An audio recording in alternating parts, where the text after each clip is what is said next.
Love life और आपके साथ मैं हूं फिजा काज़मी और मैं हूं मीनाक्षी गुप्ता। आज का मुद्दा कुछ खास है, वो इसीलिए क्योंकि दिल्ली की सड़कों पर पिछले दिनों जो नारे लगाए गए उसने बहुत सारे सवालों को जन्म दे दिया है। कुछ ऐसे सवाल जो अब तक कहीं दबे से थे, कहीं छुपे से थे, लेकिन बरकरार थे। वो इसीलिए क्योंकि दिल्ली की सड़कों पर, दिल्ली में जंतर मंतर पर हाल ही में मीनाक्षी जो नारे लगाए गए हैं वो काफी ज्यादा सवालों को खड़े करते हैं। किस तरीके से बीजेपी के कार्यकर्ताओं ने और बजरंग दल जैसे नेताओं ने, जो कार्यकर्ता है वो लगातार दिल्ली की सड़कों पर खुलेआम ऐसे नारे लगा रहे थे जिससे एक आक्रोश पनप गया है। लगातार सोशल वर्कर्स हो या फिर भारत के बड़े सामाजिक कार्यकर्ताओं जैसे लोग, वो अब अपनी राय दे रहे हैं। ट्विटर जैसे प्लेटफॉर्म्स पर लोगों की राय आनी शुरू हो गई है और इस पर लोगों का गुस्सा भी है। ये वीडियो एक बार आप सुन लीजिए जो दिल्ली की सड़कों पर पहले हुआ था, क्योंकि मीनाक्षी जरूरी है हमें अपने दर्शकों को बताना कि दिल्ली की सड़कों पर नारे क्या लगाए गए थे। काटे जाएंगे, काटे जाएंगे, राम राम चिल्लाएंगे, काटे जाएंगे, राम चिल्लाएंगे। हिंदुस्तान में रहना होगा, राम कहना होगा, हिंदुस्तान में रहना होगा, राम कहना होगा, हिंदुस्तान में रहना होगा, राम कहना होगा, हिंदुस्तान में रहना होगा, जय राम कहना होगा। बंद करो व्यापार, बंद करो, बंद करो, बंद करो,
तो देखा आपने, ये नारे हाल ही में दिल्ली के जंतर मंतर पर मीनाक्षी लगाए गए। जो ये नारे लगे हैं मीनाक्षी, उससे पहले तो आप क्या समझती हैं?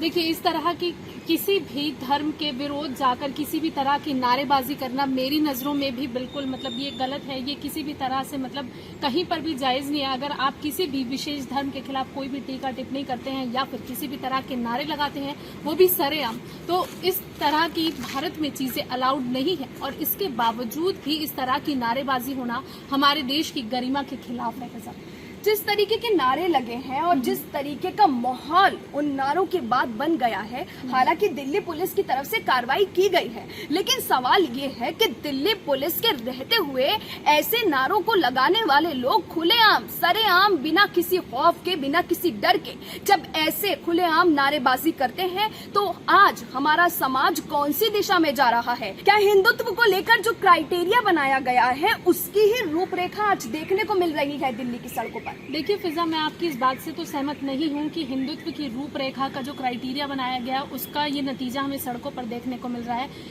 ये लोगों की मेंटेलिटी है, आप लोगों की मेंटेलिटी को बदल नहीं सकते। लेकिन दिल्ली की सड़कों पर ऐसे कैसे आप खुलेआम अपनी मेंटेलिटी को बता सकते हैं? मेरी बात समझ में नहीं आती। मेंटेलिटी नाम के वर्ड से आपकी जो आइडियोलॉजी है आप थोप कैसे सकते हैं वो जनता पर? और खुलेआम जब ऐसे लोग नारेबाजियां करेंगे तो एक समुदाय में तो जाहिर सी बात है डर का माहौल बनेगा। वो खुलेआम नहीं चल सकते? आप किसी को भी कैसे इतना टॉर्चर कर सकते हैं, कैसे नारेबाजी लगा सकते हैं? देखिए, अगर किसी विशेष धर्म के इंसान ने, किसी भी समुदाय के इंसान ने, मैं ये नहीं बोल रही हूँ किसी भी विशेष धर्म के, मुस्लिम हो या हिंदू, अगर किसी के प्रति ऐसी नेगेटिव राजनीति या नेगेटिव जो बयान है ये सड़कों पर आते तो किसी भी समाज का गुस्सा जाहिर सी बात है। किसी भी धर्म के खिलाफ किसी भी तरह की नकारात्मक सोच फैलाना, ये देखिए मैं भी इस चीज से सहमत नहीं करती हूँ, लेकिन ऐसा नहीं है कि इस तरह के लोग सड़कों पर खुलेआम घूम रहे हैं। आपने भी अभी अपनी ही बातचीत में कहा कि पुलिस ने उन पर कार्रवाई की है, उन लोगों को गिरफ्तार किया गया है, कोर्ट तक ये मामला भी पहुंच चुका है। हालांकि ये सबसे बड़ी बात है कि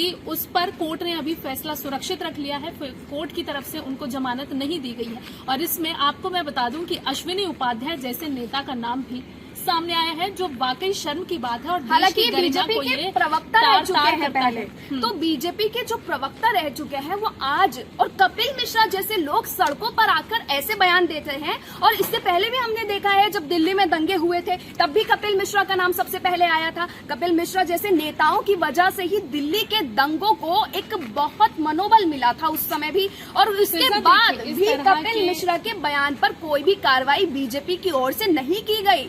लेकिन तो हम किस दिशा में जा रहे हैं, मेरा सवाल बस इतना ही है मीनाक्षी के, कौन सी दिशा में हम नेताओं के बयान कौन सी दिशा में जा रहे हैं जो जनता को इस तरीके से मॉड्यूलेट कर रहे हैं? फिजा देखिए, हमारे देश में स्वतंत्रता का राइट टू स्पीच है, ठीक है, लेकिन अगर आप जब उस भी कोई, चाहे वो कोई भी हो, चाहे वो नेता हो या फिर लोग हो, चाहे वो कोई भी हो, इस तरह की बयानबाजी करना सरासर गलत है। मतलब आप एक पार्टी के नेता होते हुए जो पार्टी सो कॉल्ड हिंदुत्व को दिखाती है और उसके बावजूद भी उसके नेता इस तरह की बयानबाजी करते हैं, इस तरह के नारे लगाते हैं किसी भी एक धर्म विशेष के खिलाफ, तो ये कहीं से भी कहीं तक जायज नहीं है। मतलब इसके खिलाफ लोगों का गुस्सा फूटना भी जायज है। अब हमें तो ये समझ नहीं आता कि किस तरह की मानसिकता के लोग हैं। अगर अभी फिजा ने कपिल मिश्रा की बात की, तो कपिल मिश्रा जैसे नेता जो आम आदमी पार्टी को छोड़कर बीजेपी में शामिल हो गए, इन नेताओं का मकसद सिर्फ और सिर्फ अपनी गंदी राजनीति को चमकाना है। इन्हें कोई मतलब नहीं है जनता की भावनाओं से, इन्हें कोई मतलब नहीं है किसी विशेष धर्म से, इन्हें सिर्फ और सिर्फ मतलब है फिजा अपनी गंदी राजनीति चमकाने से, जो कि इस तरह की सोच समाज में फैलाते हैं और लोगों के बीच भी ये नकारात्मक थॉट्स इस तरह से फैलाते हैं कि लोगों में मतलब एक धर्म के खिलाफ नफरत पैदा करने वाला ये लोग काम करते हैं। लेकिन जिस तरीके से हम देख रहे हैं आजकल पत्रकारों के साथ भी फील्ड पर जो बर्ताव किया जा रहा है, हमने देखा भी, आपने भी देखा होगा कि पिछली वीडियो में जिस तरीके से हमने आपको दिखाया है कि किस तरीके से एक पत्रकार जब सवाल कहता है उससे कहा जाता है जय श्री राम के नारे लगाओ, तो ऐसे नारों से फोर्सफुली आप कैसे लगवा सकते हैं, चाहे उसमें अल्लाह अकबर हो या फिर जय श्री राम के नारे, आप किसी से फोर्सफुली इस तरीके का बर्ताव नहीं कर सकते। किसी से कोई भी काम नहीं करवा सकते हैं, चाहे वो कोई भी हो। चाहे अगर कोई मुझसे कहेगा जय श्री राम के, भाई दिक्कत कोई नहीं है, हम लगा देना रहे, लेकिन जब आप किसी से फोर्सफुली कोई काम करवाते हैं ना, एक किसी इंसान का अपनी इच्छा शक्ति से वो काम करना, वो चीजें अलग होती हैं। लेकिन जब आप किसी से फोर्सफुली कोई काम करवाते हैं तो वो सरासर कानून के भी खिलाफ जाता है और इस तरह से लोगों के मन में एक द्वेष की भावना भी पैदा हो जाती है।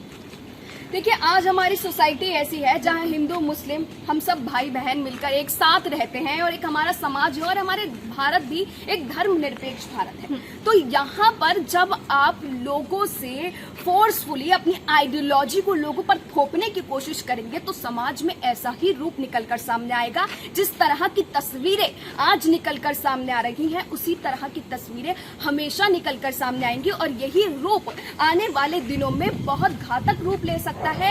जैसे कि तस्वीरें दिखाई दे रही है उस पर लोगों के रिएक्शन भी आ रहे हैं। इस पर रोक लगाना बहुत जरूरी है क्योंकि ऐसा पहली बार नहीं है जब इस तरह की चीजें निकलकर सामने आई हो। इससे पहले भी कई बार ऐसे नारे लगाए जा चुके हैं। मतलब कई बार तो ये भी देखा गया है कि जय श्री राम का नारा ना बोलने पर लोगों को बुरी तरह से पीटा भी गया है, यहाँ तक कि उन्हें अधमरा की स्थिति तक भी पहुंचा दिया गया।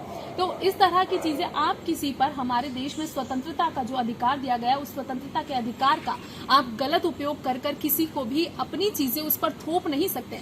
आप फॉलो कीजिए, आपको बोलना है जय श्री राम का नारा, आप बोलिए, आपको कोई मनाही नहीं है, लेकिन आप अपनी चीजों को किसी पर भी थोप नहीं सकते हैं।